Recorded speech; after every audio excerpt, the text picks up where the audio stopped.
Ang Quadcom ay hindi lamang para tugisin ang mga nagkasala sa taong bayan, kundi para maghanap din po at makatulong sa paghahanap ng hustisya para sa mga taong pinagbintangan at dilapatan ng mga kaparusahang hindi makatarungan. Ang mga pagpuslit ng tone-toneladang droga na nagkakahalaga ng mahigit 12 bilyong piso na ibinintang sa mga maliliit na tao ay isang kahina-hinalang hakbang upang pagtakpan ang mga tunay na may kinalaman. Si Mr. Jimmy Guban, isang dating empleyado ng customs na siyang nakadiskubre ng mga droga sa mga tinatawag na magnetic lifters. Siya na nga ang nakapagsumbong at nakadiskubre, siya pa ang nakulong ng 40 years.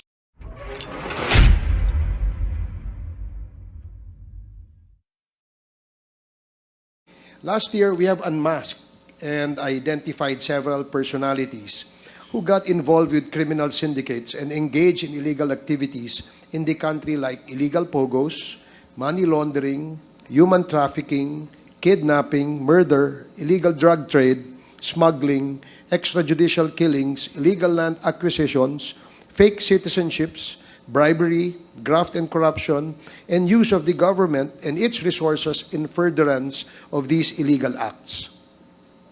As a result, Quadcom has initially recommended the following: further investigation of several personalities by the proper agencies to be able to build stronger cases against them, the enactment of laws that will permanently ban pogos, the forfeiture of pogo assets and the real properties of foreigners and foreign-owned corporations who are constitutionally barred from owning such assets, the cancellation of late registered birth certificates, and the prosecution of government officials who facilitated these illegal activities and who ordered the extrajudicial killings of people suspected of being involved in illegal drugs for reward, and those who transformed the armed services into a killing machine in order to pursue their sinister agenda. Ngayon po, sa ating pagbabalik, ay meron naman po tayong naisilipin na mga pangyayari kung saan, sa aming palagay, ay para bagang nagbunga ng hindi makatarungang resulta para sa mga nasangkot. Ang Quadcom ay hindi lamang para tugisin ang mga nagkasala sa taong bayan, kundi para maghanap din po at makatulong sa paghahanap ng hustisya para sa mga taong pinagbintangan at dilapatan ng mga kaparusahang hindi makatarungan at hindi karapat-dapat. Ang paghahanap ng hustisya na ito ay sa pamamagitan ng pagpapatibay pa ng mga batas at dagdagan ang kanilang ngipin upang maiwasan ang injustice, ika nga. Layunin din naming na mabigyan ng pagkakataon na mailahad sa publiko ang kanilang kaso at baka sakali maraming nakikinig na makakatulong magbigay ng impormasyon na maaaring mapawalang sala sila sa ating mga hukuman. Ang mga pagpuslit ng tone-toneladang droga na nagkakahalaga ng mahigit 12 bilyong piso na ibinintang sa mga maliliit na tao ay isang kahina-hinalang hakbang upang pagtakpan ang mga tunay na may kinalaman. Ang mga taong nagdurusa ngayon ay ngayon ng pagkakabilanggo ng 40 taon o 40 years ay ang mga sumusunod. Si Mark Taguba, isang batang-batang negosyante na sumasalo lamang ng mga pinarating ng mga nag-angkat o importer ng mga bagay-bagay kasama na ang illegal na droga.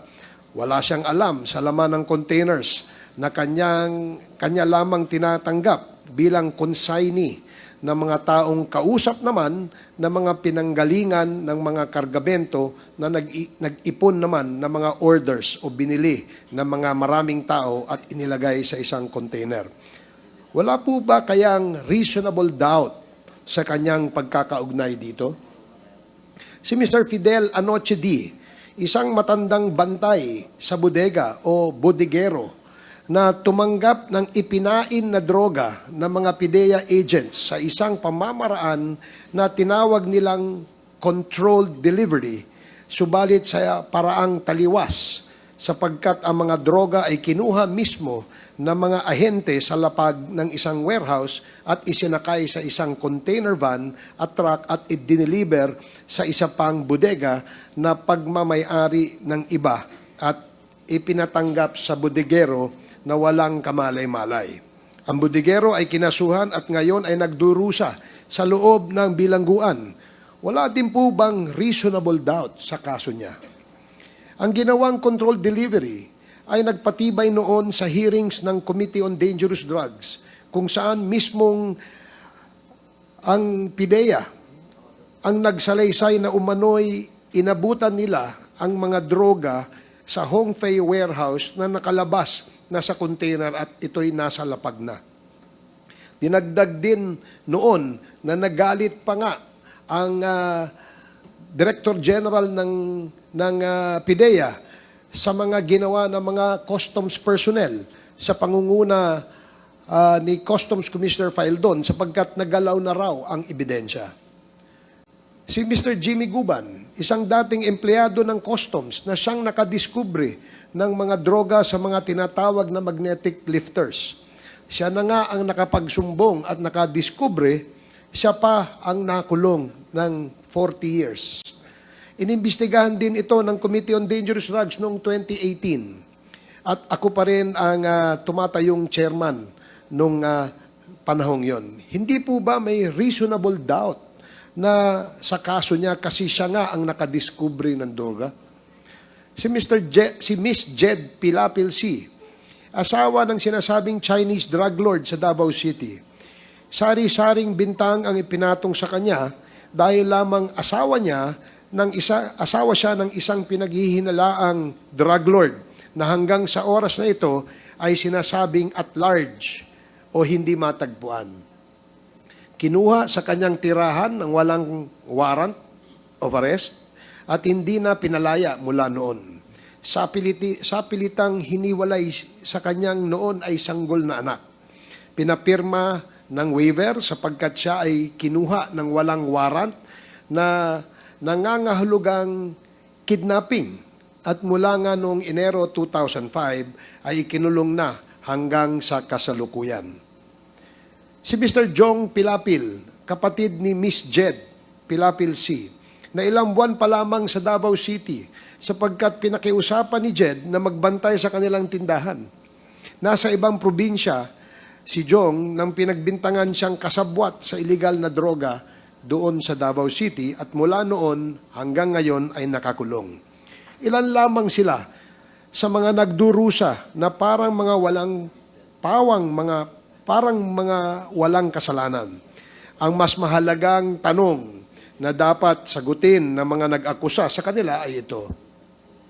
Sino-sino ang tunay na may-ari ng mga illegal na droga na ibinibintang ninyo sa mga taong ito? Sino-sino ang nagpalabas ng mga kargamentong ito mula sa Bureau of Customs nang walang masusing inspeksyon? Wala po bang reasonable doubt sa kanilang partisipasyon upang sana ay hindi naman sila nahatulan ng 40 years? Isang tanong ang nabuo sa isipan ng marami nating kababayan. Sa mga bilyong-bilyong halaga ng mga droga, ito bang nakasuhan at nakakulong sa kasalukuyan, mukha bang mga bilyonaryo? Ano ang konklusyon ng inyong mga investigasyon na nagdawit sa kanila? Bakit ang sangkatutak na mga nirekomendang kasuhan ng parehong Committee on Dangerous Drugs at Senate Blue Ribbon Committee tulad sa mga membro o kawani ng Bureau of Customs na nagpadaan sa green lane ng mga kontrabandong ito? At doon sa mga nagsagawa ng raid, di umano, kasama ang mga PIDEA agents na nag-implement ng controlled delivery. Sila Richard Tan, alias Chen, also known as Chen Julong, na siyang may-ari ng warehouse na unang tumanggap ng droga, ay hindi kinasuhan at nananatiling malaya. Sa tindi ng inyong investigasyon ay wala kayong natukoy na may-ari ng tone-toneladang droga na ipinuslit sa Bureau of Customs. Sa NBI, na unang nag-imbestiga ng metal cylinders at magnetic lifters, na sa unang mga investigasyon ay dose-dosenang mga akusado ang inyong inimbitahan. Subalit sa dulo, ang sinampahan ninyo lamang ng kaso ay itong mga fall guys na ito. Si dating prosecutor Aristotle Reyes, na di umano matapos sampahan ng kaso ang mga fall guys, ay na-promote bilang isang RTC judge na ngayon ay balitang di umano ay nag-a-apply din bilang isang justice ng Sandigan Bayan, kung ito man po ay totoo. Gusto sana nating makaharap dito si Judge Reyes upang malinawan ang mga bagay na ito, subalit kinakailangan pa natin ang pahintulot ng Korte Suprema dahil sa siya ay isa na pong judge. Isang bagay na kailangan malinawan ay ang mga charges di umano na ginawa ni prosecutor na sinang-ayunan ng Department of Justice under the former Secretary Vitaliano Aguirre. At ito ang mga charges na di umano. Si Fidel Anoche D. na bodeguero ay sinampahan ng kaso. Subalit si Chen Julong o Richard Tan na nagmamay-ari mismo ng warehouse kung saan dinala ang mga droga ay hindi nakasuhan. Tama po ba? Gusto sana naming malaman ang mga dahilan kung ano at sino-sino ang mga hindi nakasuhan na kasama sa investigasyon na iyon. Hindi din nakasuhan ang mga PIDEA agents for, quote, planting of evidence na kung saan ang mga droga ay idinala doon sa warehouse na yon on the basis of the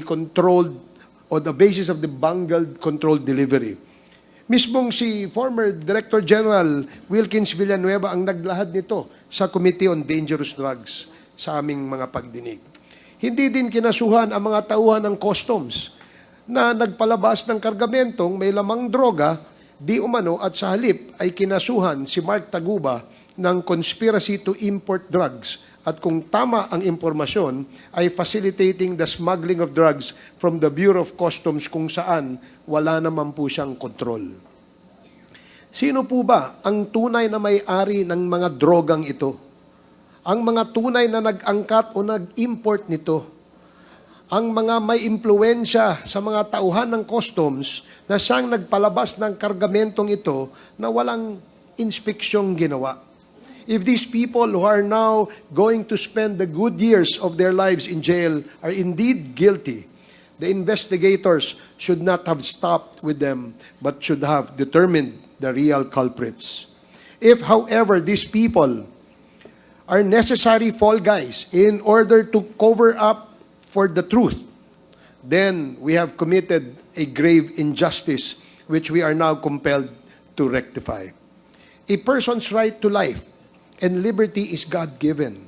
It is not yours or anybody's to trample upon or deny or sacrifice in exchange for a consideration just so the guilty shall remain free. Today, we shall also hear other testimonies of victims of EJK. We shall endeavor to aid in the quest for truth on the cold-blooded murder of General Wesley Barayuga of the PCSO during the time when Colonel Hector Grijaldo, the classmate of Colonel Garma, was the Mandaluyong Chief of Police. We will try to elicit from Colonel Grijaldo some important information pertaining to the murder. These are material information. For instance, why was the name of General Barayuga allegedly added to the list of drug personalities days after his murder? Why was there allegedly no report coming from the Mandaluyong Philippine National Police about the incident? Colonel Grijaldo has to explain this to this committee. Again, maraming salamat po sa inyong attendance, and we hope to have a fruitful and productive day and literally a much better New Year sa ating lahat. So magandang umaga at maraming salamat po. The next to deliver his opening remarks is the Chair of the Committee on Human Rights, Congressman Benny Abante. You are recognized. Maraming salamat, Mr. Chair. Magandang umaga po sa inyo lahat, sa ating mga colleagues, sa ating mga resource speakers and witnesses. Salamat po sa inyong pagdalo muli sa Quadcom hearing na ito. Kayo po ay kasama naming mga lingkod ng ating bayan. So again, we gather here in what? In pursuit of truth, justice, and accountability. Kung meron man dito nagsasabi na we're gathered here because of politics, gusto namin humarap siya rito para sabihin sa amin directly. As we open this hearing, let us be reminded of the words of Romans 13:3 and 4. And I would like to read in quote. For rulers are not a terror to good works, but to the evil. Ang rulers po dito ay hindi lamang ang ating political leaders, kundi lahat ng ating law enforcers. Ano po ang gawain natin? We are not a terror to good works, but to the evil. Wilt thou then not be afraid of the power? Do that which is good. Yan po ang command ng Scripture. Do that which is good, and thou shalt have praise of the same. For he is the minister of God to thee for good. Ang bawat opisyal po ng bayan ay tinawag na ministro ng Diyos para sa kabutihan. So ito po ang sinasabi. Do that which is good. This is the standard by which we measure our actions in this quest for justice. This is the challenge to all who hold power, whether in government, law enforcement, or public service. Power must never be abused in order to shield wrongdoers. It must never be wielded to sow fear among the innocent. Power must serve only one purpose: to uphold what is just and to bring evil to account. Yet, time and time again, in the course of these hearings, we have seen the opposite. Those entrusted with the duty to protect have enabled injustice. Those who swore to uphold the law have hidden behind silence. Those called to testify, like former PIDEA Chief Wilkins Villanueva, and I would never question his good record in the Philippine National Police. I admire what he has done. But he has refused to answer the people's questions, forcing us to cite them for contempt. This is not a mere legal matter. It is a moral one. After all, the first laws that were made in the world were based upon a moral code. If we are to serve justice, if we are to save our countrymen from the clutches of extrajudicial killings, illegal drugs, and pogos that have corrupted our institutions, then we must do that which is good. And this begins with the truth. May mga taong pinapasalamatan ang dating administrasyon sa war on drugs. Kine-question kami kung mas maganda ba na ang Pilipinas ay mahulog sa droga kaysa labanan ng droga. Sinabi namin, inulit-ulit namin dito, sinuportahan namin ang dating administrasyon sa war on drugs.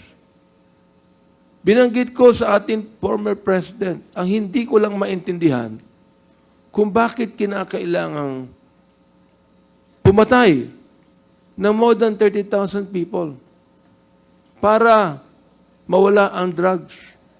Ang question dito ito, nawala ba? Hindi nawala ang drugs. Ganun pa rin.